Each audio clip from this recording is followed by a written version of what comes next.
Assalamualaikum warahmatullahi wabarakatuh. Kembali lagi bersama saya Rabiatul Adawiyah dalam kelas Geografi.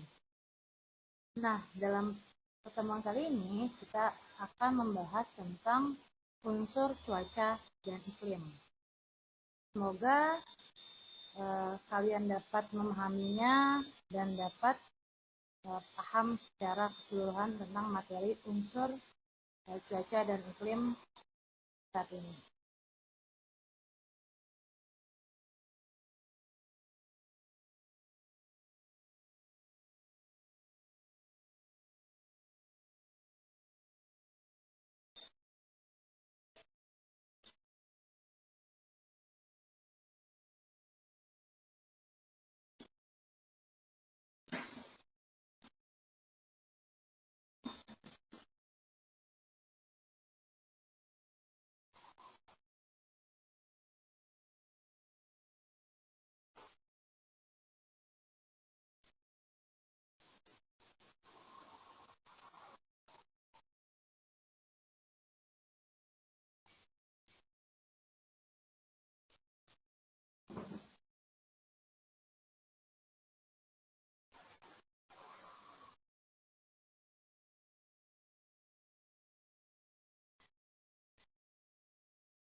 Baiklah, PowerPoint sudah ditampilkan.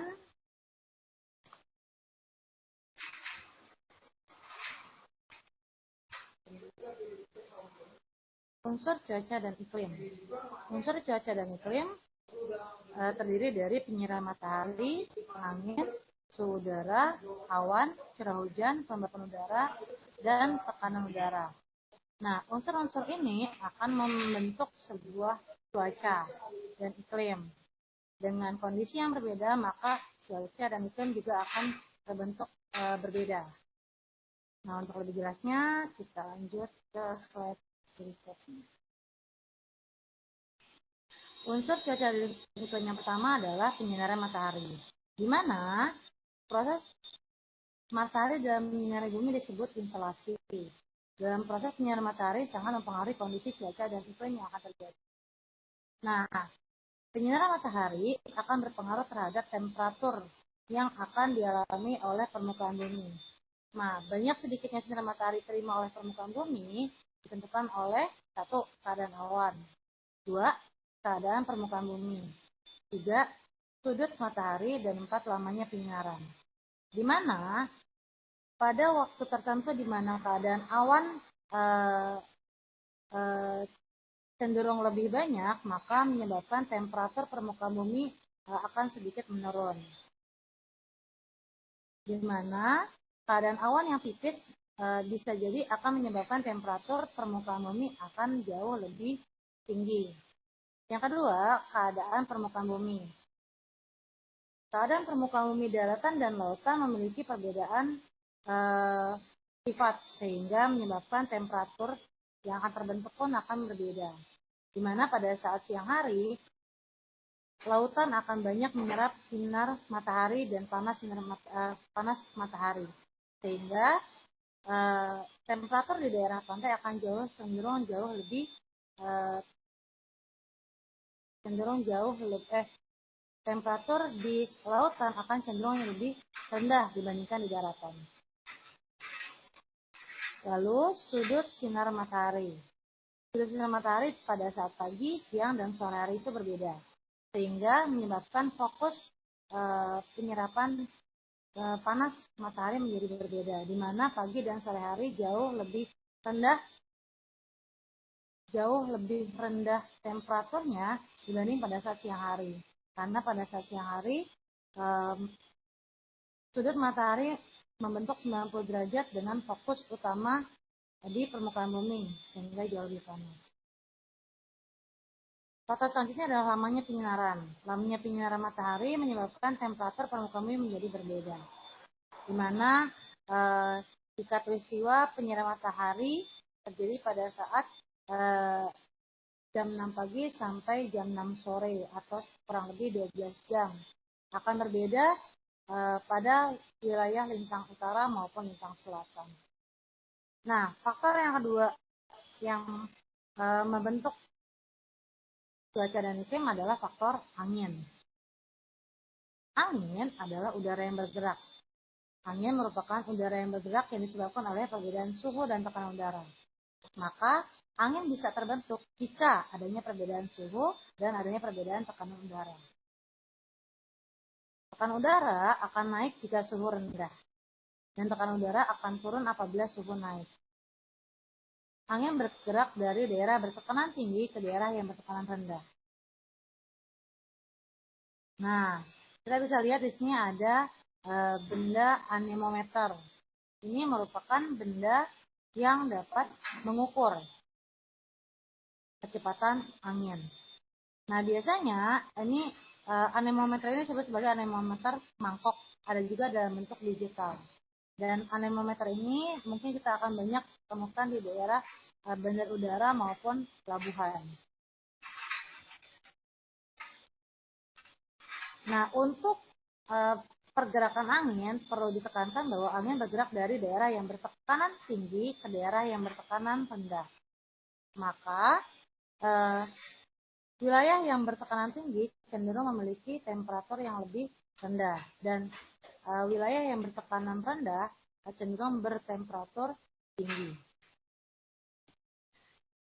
Selanjutnya untuk jenis angin. Jenis angin dibagi menjadi beberapa, tergantung klasifikasinya. Yang pertama adalah angin lokal. Lalu ada angin fon, ada angin munson atau muson, ada angin siklon, dan ada angin pasat. Yang pertama kita akan bahas adalah angin lokal atau angin harian, karena terjadi pada saat harian. Nah, untuk angin lokal terjadi sifatnya adalah harian, ada angin darat, angin laut, angin gunung, dan angin lembah. Angin darat dan angin laut bergantian tiap 12 jam sekali. Atau darat terjadi pada saat malam hari, sedangkan angin laut terjadi pada saat siang hari. Begitupun dengan angin gunung dan angin lembah. Nah, untuk lebih jelasnya kita lanjut ke slide berikutnya. Nah, kita bisa lihat di sini, ini ada angin lokal, angin darat, dan angin laut, angin gunung, dan angin lembah. Nah, coba diperhatikan angin laut. Angin laut bertiup dari laut ke darat. Terjadi pada saat siang hari. Pada saat siang hari, maka tekanan udara di laut lebih tinggi daripada tekanan udara di daratan, sehingga bertiuplah angin laut. Sedangkan pada saat malam hari, bertiuplah angin darat. Pada saat malam hari, tekanan udara di daratan jauh lebih tinggi daripada tekanan udara di lautan. Dapat dikatakan bahwa pada saat malam hari, tekanan di daratan lebih tinggi daripada tekanan di lautan dan temperatur di daratan jauh lebih rendah daripada temperatur di lautan. Nah, ini juga sama dengan angin lembah dan angin gunung. Angin lembah bertiup dari lembah atau kaki gunung menuju puncak gunung. Angin lembah bertiup pada saat siang hari. Angin lembah terjadi pada saat siang hari, di mana tekanan udara di lembah jauh lebih tinggi daripada tekanan udara di puncak gunung. Sedangkan pada saat malam hari, bertiuplah angin gunung dari puncak gunung menuju lembah. Pada saat malam hari, maka tekanan udara puncak gunung lebih tinggi daripada tekanan di lembah. Nah, perbedaan tekanan ini menyebabkan pergerakan angin. Nah, inilah yang disebut sebagai angin lokal. Angin darat, laut, gunung, dan lembah. Selanjutnya ada angin fon. Disebut juga sebagai angin jatuh atau angin kering. Karena apa? Angin fon menyebabkan daerah tersebut menjadi daerah yang kering atau memiliki sedikit uap air. Nah, angin fon sendiri itu diambil dari salah satu jenis angin yang terdapat di Yunani. Lanjut, untuk angin fon di Indonesia memiliki nama berbeda-beda di tiap tempat. Salah satunya ada angin Bahorok di Delhi, angin Kumbang di Cirebon, angin Berubu di Sulawesi, angin Wambrau di Papua, dan angin Gending di Pasuruan dan Probolinggo. Angin Fon terjadi akibat dari adanya awan yang mengalami kondensasi yang dipercepat dengan adanya penurunan temperatur. Kondensasi yang dipercepat dengan adanya penurunan temperatur akibat naiknya awan ke puncak gunung. Nah, percepatan kondensasi tersebut menyebabkan cepatnya terbentuk uap-uap air yang siap menjadi hujan atau presipitasi. Nah, hujan akan jatuh kita anggap di wilayah A tersebut, ya di sini. Nah, wilayah ini terjadi hujan. Hujannya adalah hujan orografis. Nah, pada saat awan tersebut sudah menjatuhkan uap airnya, sudah menjatuhkan hujannya, maka pada saat dia terdorong oleh angin melewati wilayah B, awan tersebut sudah tidak memiliki lagi uap air. Nah, yang tersisa adalah hanya uap panas, sehingga menyebabkan adanya uap panas di daerah B. Maka terbentuklah angin Fon yang kering. Nah, mungkin kalau misalnya diibaratkan seperti hujan yang gagal jadi. Misalnya kamu merasakan pernah mau hujan tapi nggak jadi. Nah, apa yang akan kalian rasakan adalah sumpek atau agak panas. Nah, itulah mungkin pengistilahan kecil atau sederhana dari angin Fon. Nah, sifatnya yang panas menyebabkan biasanya angin Fon itu merusak tanaman. Sehingga daerah yang tertiup angin Fon, tanamannya akan mengalami kerusakan atau kekeringan. Lanjut ke angin berikutnya. Angin berikutnya adalah angin muson. Angin muson dibagi menjadi dua, yaitu angin muson barat dan angin muson timur. Di mana angin muson barat bertiup dari Asia menuju wilayah Australia. Nah, pada saat angin muson barat bertiup, maka tekanan udara Asia itu jauh lebih tinggi daripada tekanan udara di Australia. Maka berhembuslah dari Asia menuju Australia. Nah, di Asia itu memiliki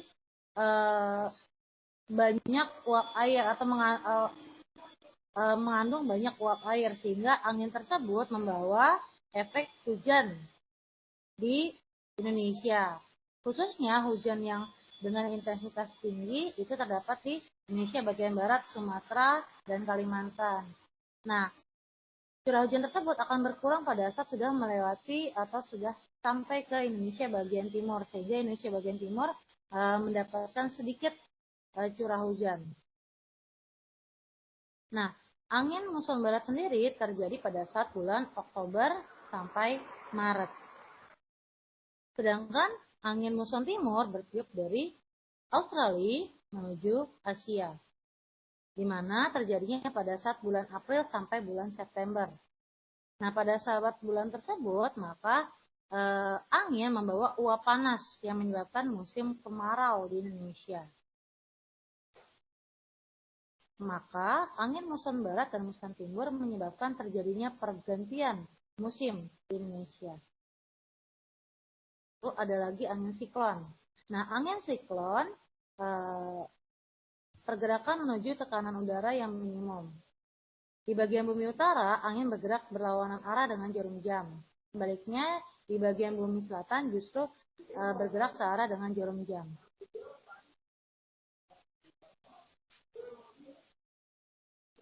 Nah, kita bisa lihat gambar perputaran angin ini.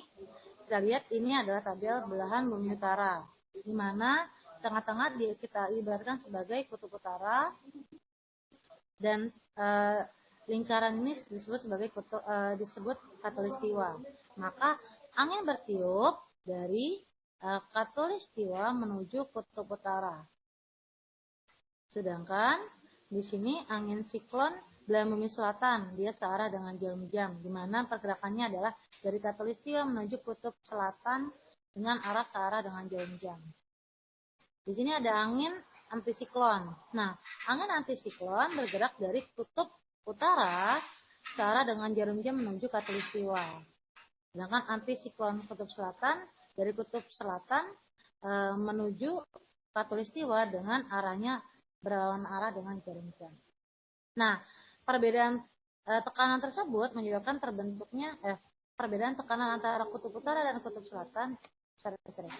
Perbedaan tekanan antara kutub utara dan kutub selatan dengan khatulistiwa menyebabkan adanya pergerakan angin. Selanjutnya, ini adalah gambar angin siklon.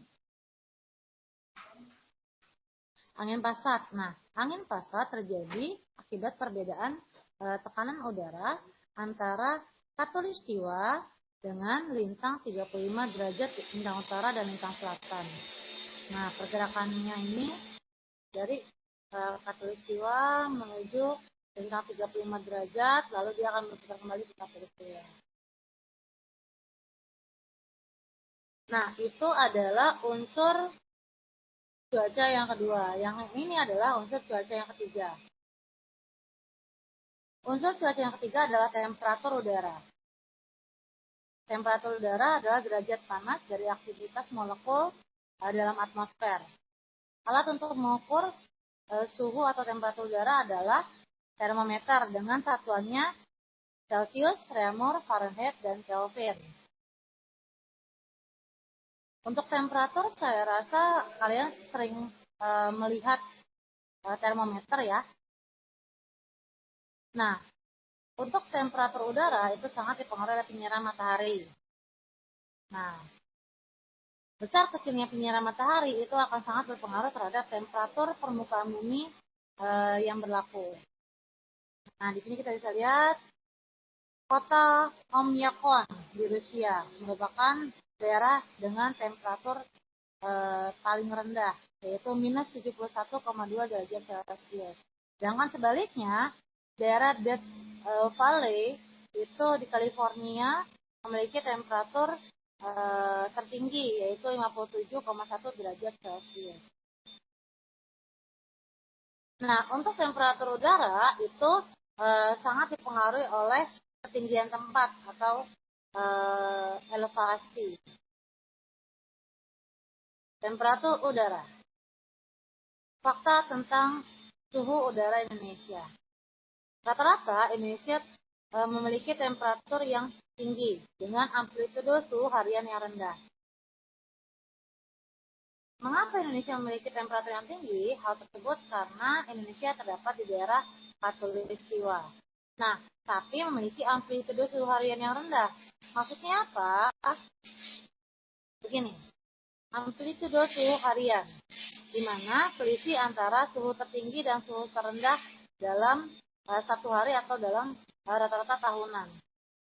Nah, kita bisa lihat di sini suhu tertingginya Indonesia adalah 27 derajat Celcius dengan suhu terendahnya adalah 25,7 derajat Celcius. Maka selisihnya adalah 1,3 derajat Celcius. Nah, kecilnya perbedaan suhu ini menyebabkan amplitudo suhu harian menjadi rendah. Dan amplitudo suhu menyebabkan juga amplitudo suhu harian tahunan juga menjadi rendah. Kalau amplitudo suhu harian suhu antara siang dan malam itu dia memiliki selisih yang sedikit, maka amplitudo suhu hariannya juga rendah.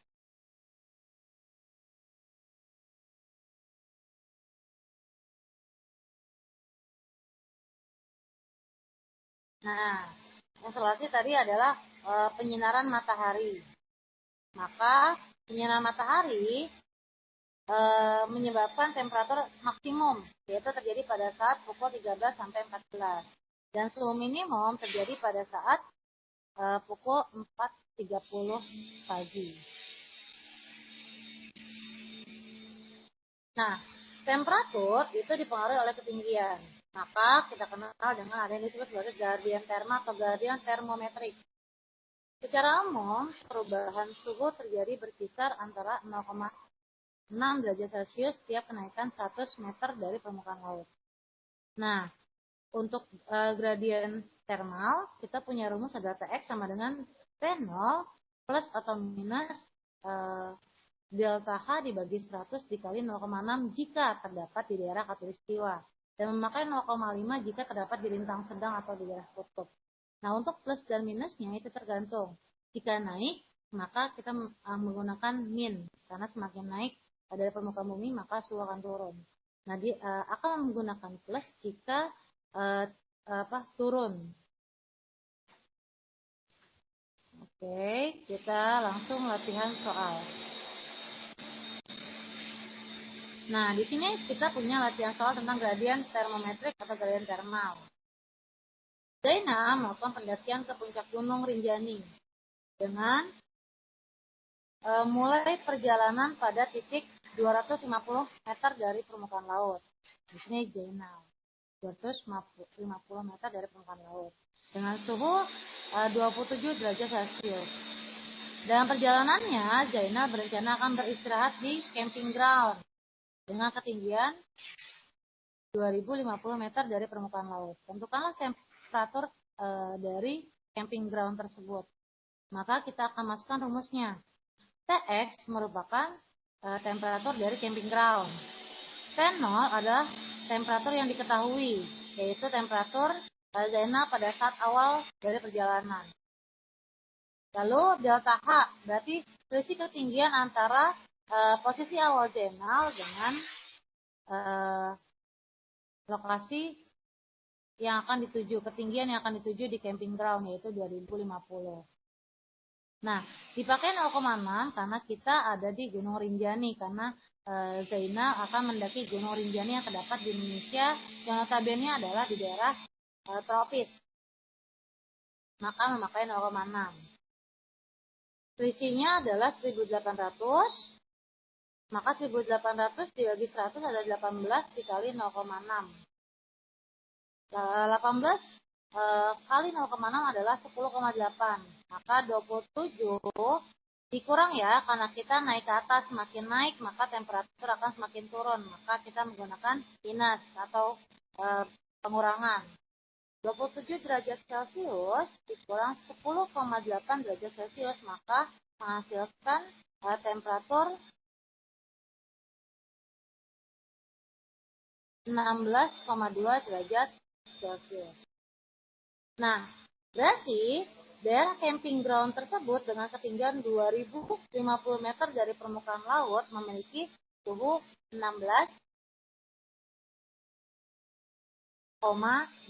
derajat Celcius. Maka lebih dingin.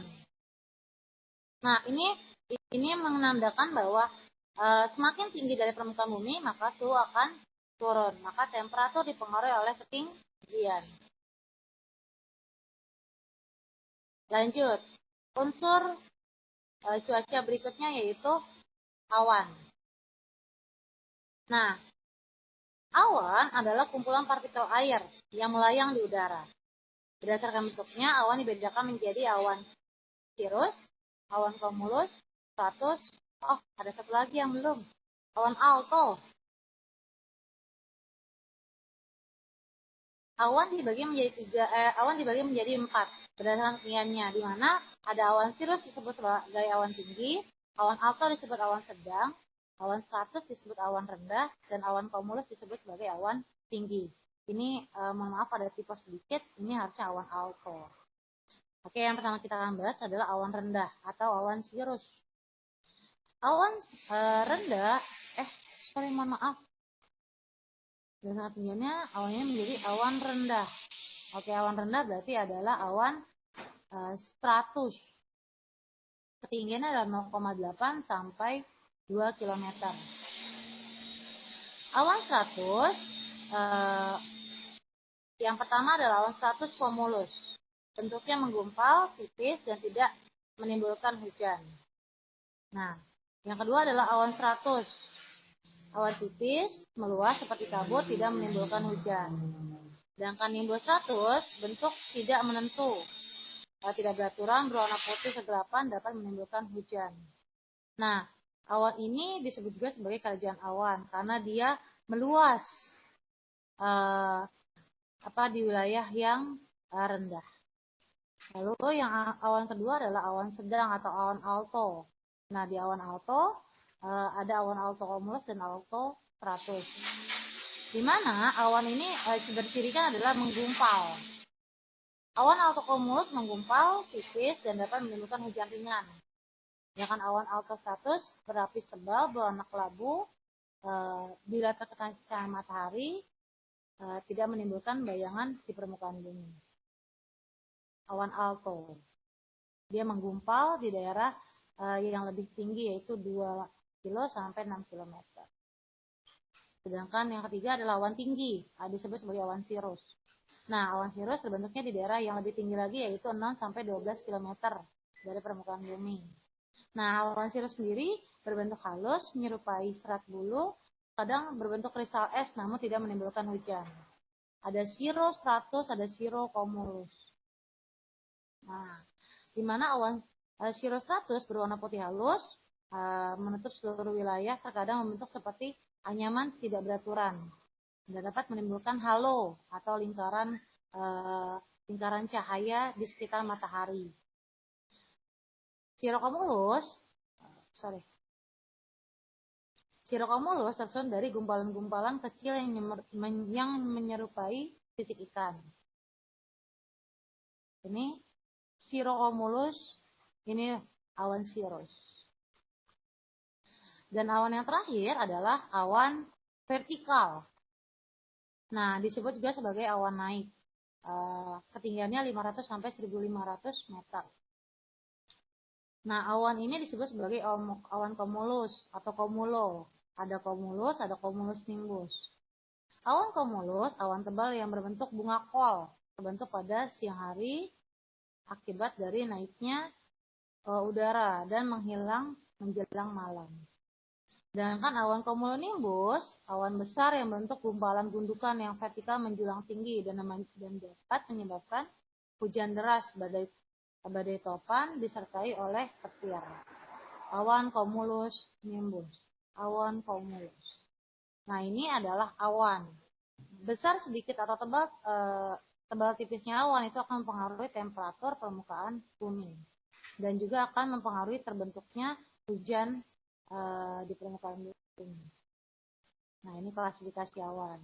Cirrus, cirrocumulus, cirrostratus, altostratus, altocumulus, cumulus nimbus. Unsur cuaca dan iklim berikutnya adalah tekanan udara. Tekanan udara terjadi akibat udara memiliki massa. Tekanan udara merupakan suatu tenaga yang bekerja untuk menggerakkan massa udara dalam setiap satuan luas tertentu.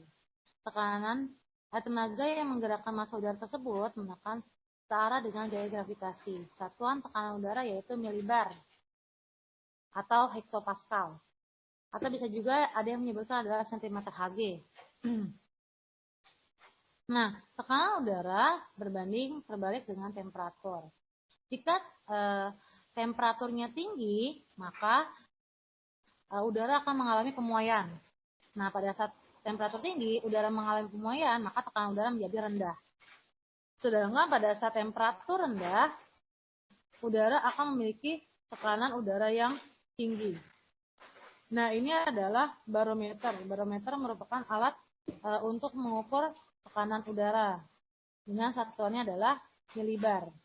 Nah, tekanan udara yang berbeda akan menyebabkan terbentuknya angin. Nah, untuk mengetahui perbedaan tekanan udara, maka kita kenal yang namanya gradien barometrik.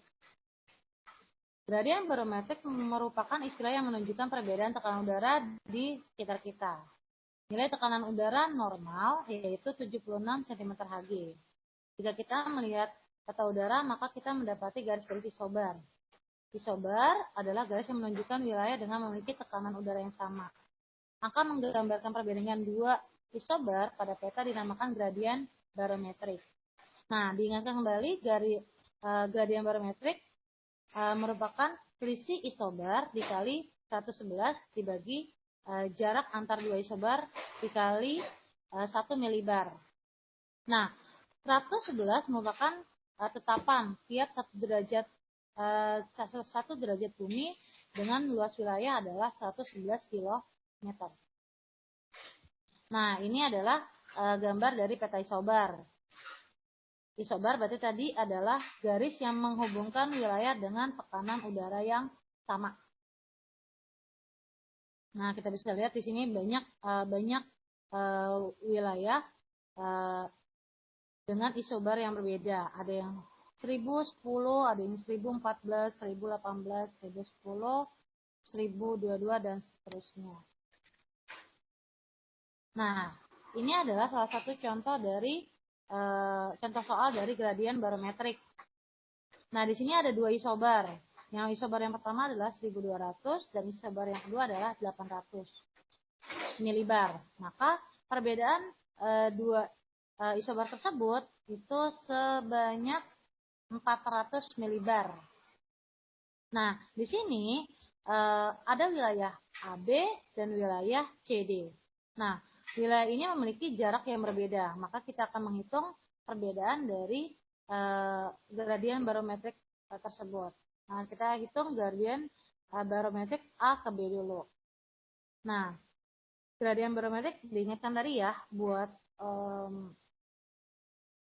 rumusnya adalah, kita lihat lagi di atas, rumusnya adalah selisih isobar dikali 111 km dibagi jarak isobar dikali 1 milibar. Nah, di sini kita bisa lihat perbedaan tekanan udaranya adalah 400 milibar dikali 111 dibagi jaraknya A ke B adalah 80 km dikali 1 milibar. Maka setelah dihitung hasilnya adalah gradien barometrik antara A ke B adalah 555 milibar. Sedangkan gradien barometrik untuk C ke D adalah 400 dikali 111 per 150 km.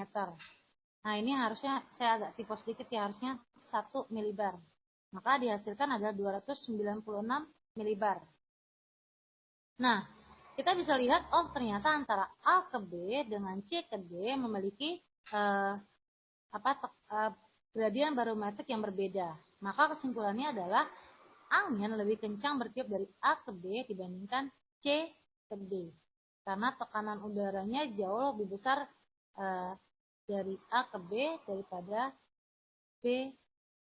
A ke B daripada C ke D. Nah, itu sekilas untuk gradien barometrik. Lanjut, ada yang namanya kelembapan udara. Nah, kelembapan udara itu dipengaruhi oleh besarnya evaporasi atau penguapan.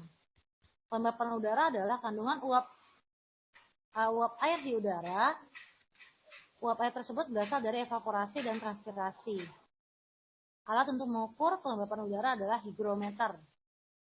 Kelembapan udara ada yang dinamakan kelembapan mutlak dan ada yang disebut sebagai kelembapan relatif. Nah, ini adalah rumus dari kelembapan relatif. Kelembapan mutlak itu adalah perbandingan antara kandungan uap air dibagi luasan wilayah. Sedangkan kalau misalnya kelembapan relatif ada kelembapan mutlak dibagi dengan nilai jenuh udara. Nah, di sini ada satu contoh soalnya. Kelembapan relatif. Dalam 1 meter kubik udara mengandung uap air sebanyak 3 gram. Nah, ini yang disebut sebagai kelembapan mutlak. Tiap 1 meter kubik terdapat 3 gram. Pada suhu 20 derajat Celcius, udara tersebut mengandung uap air sebanyak 15 gram. Maka kelembapan relatifnya adalah kelembapan mutlak 3 gram dibagi kelembapan jenuh yaitu 15 gram dikali 100%. Maka kelembapan relatifnya adalah 20%. Selanjutnya, ini belum selesai. Nah, perlu diperhatikan ya, kelembapan udara itu sangat dipengaruhi adanya evaporasi. Saat evaporasi rendah, maka kelembapan udara menjadi rendah. Sedangkan saat evaporasi tinggi, maka kelembapan udara menjadi tinggi. Nah, di Indonesia adalah daerah tropis khatulistiwa yang terdapat di daerah kepulauan. Maka sebagian besar wilayah Indonesia adalah wilayah lautan. Nah, dengan kondisinya daerah tropis dengan wilayah lautan yang besar, maka tingkat evaporasi Indonesia tinggi. Nah, itu menyebabkan tingkat kelembapan Indonesia juga tinggi. Unsur cuaca dan iklim berikutnya adalah hujan. Jumlah curah hujan pada suatu wilayah dapat dalam waktu tertentu dinyatakan dalam bentuk milimeter. Curah hujan disebut sebagai presipitasi. Hujan deras, bulirnya adalah kurang lebih 5 mm. Yang hujan gerimis, bulirnya adalah kurang dari 0,5 mm. Jadi kalau misalnya kamu pernah pernah merasakan hujannya itu pada saat jatuh ke kepala kita atau ke kulit kita itu sakit atau besar-besar, maka itu mungkin hujan deras. Sedangkan hujan gerimis itu dia tidak terlalu terasa. Nah, jenis hujan dibagi menjadi 3. Yang pertama adalah hujan orografis, yang kedua hujan frontal, dan yang ketiga adalah hujan konveksi atau hujan zenital. Nah, kita bahas dulu hujan orografis. Hujan orografis adalah hujan yang terjadi di lereng gunung akibat terjadinya kondensasi secara cepat. Karena kondensasi terjadi secara cepat, maka presipitasi dipercepat. Jatuhnya hujan di lereng gunung. Sedangkan hujan frontal terjadi akibat pertemuan massa udara panas bertemu dengan massa udara dingin sehingga terjadi gesekan yang menyebabkan terjadinya hujan. Nah, hujan ini adalah hujan frontal. Mungkin kalau misalnya diibaratkan secara sederhana adalah pernah kamu merasakan pada saat siang hari panas terik terjadi hujan deras. Nah, hujan tersebut disebut sebagai hujan frontal. Sedangkan hujan yang ketiga adalah hujan zenital atau hujan konveksi. Nah, terjadi akibat apa? Pemanasan. Pemanasan maksimal atau radiasi maksimal pada permukaan bumi menyebabkan adanya evaporasi besar-besaran atau penguapan besar-besaran. Nah, penguapan tersebut itu akan naik ke atmosfer dan akan menyebabkan adanya kumpulan uap air di atmosfer. Nah, pada saat uap air tersebut terbentuk dengan sempurna dan siap jatuh menjadi hujan, maka hujan tersebut disebut sebagai hujan konveksi karena pemanasan maksimal sinar matahari. Nah, ini adalah unsur-unsur dari cuaca dan iklim yang membentuk cuaca dan iklim. Nah, di pertemuan sebelumnya kita sudah bahas ternyata cuaca dan iklim memiliki variasi yang berbeda, di mana cuaca memiliki variasi hujan, cerah, berawan, kabut, badai, dan lain sebagainya. Dan iklim juga memiliki varian yang juga berbeda. Ada iklim matahari, iklim fisis, iklim Smith-Ferguson, iklim Köppen, dan iklim Oldman. Nah, mungkin untuk ini ada lagi manfaat atmosfer. Manfaat atmosfer itu banyak. Manfaat dalam mempelajari atmosfer itu salah satunya untuk prediksi cuaca, di mana pertanian, pelayaran, dan penerbangan itu sangat dipengaruhi oleh adanya cuaca.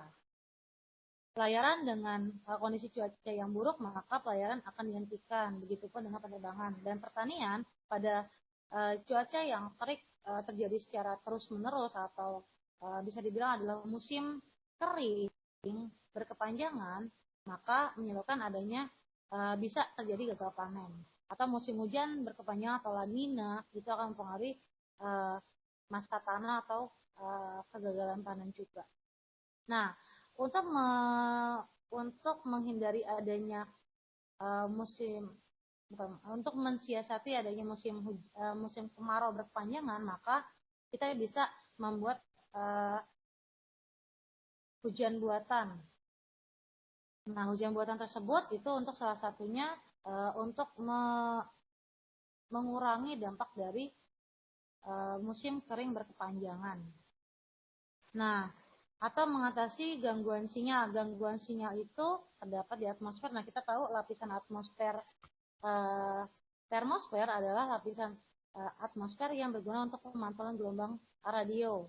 Nah, gelombang ini akan sangat mempengaruhi telekomunikasi. Manfaat kita mempelajari atmosfer adalah bagaimana caranya kita mengetahui tentang dinamika atmosfernya, mengetahui tentang gejolak yang terdapat di atmosfer, sehingga kita bisa menghindari adanya gangguan sinyal di lapisan termosfer. Nah, mungkin itu aja yang bisa saya sampaikan saat ini. Kurang lebihnya mohon maaf. Semoga pembelajaran kali ini dapat dimengerti, dapat menambah ilmu pengetahuan, sehingga kalian jauh lebih cerdas, jauh bisa lebih menempatkan diri di lingkungan, dan jauh bisa lebih menilai bagaimana sebuah cuaca dan iklim terbentuk. Terima kasih atas perhatiannya, kurang lebihnya mohon maaf. Wassalamualaikum warahmatullahi wabarakatuh.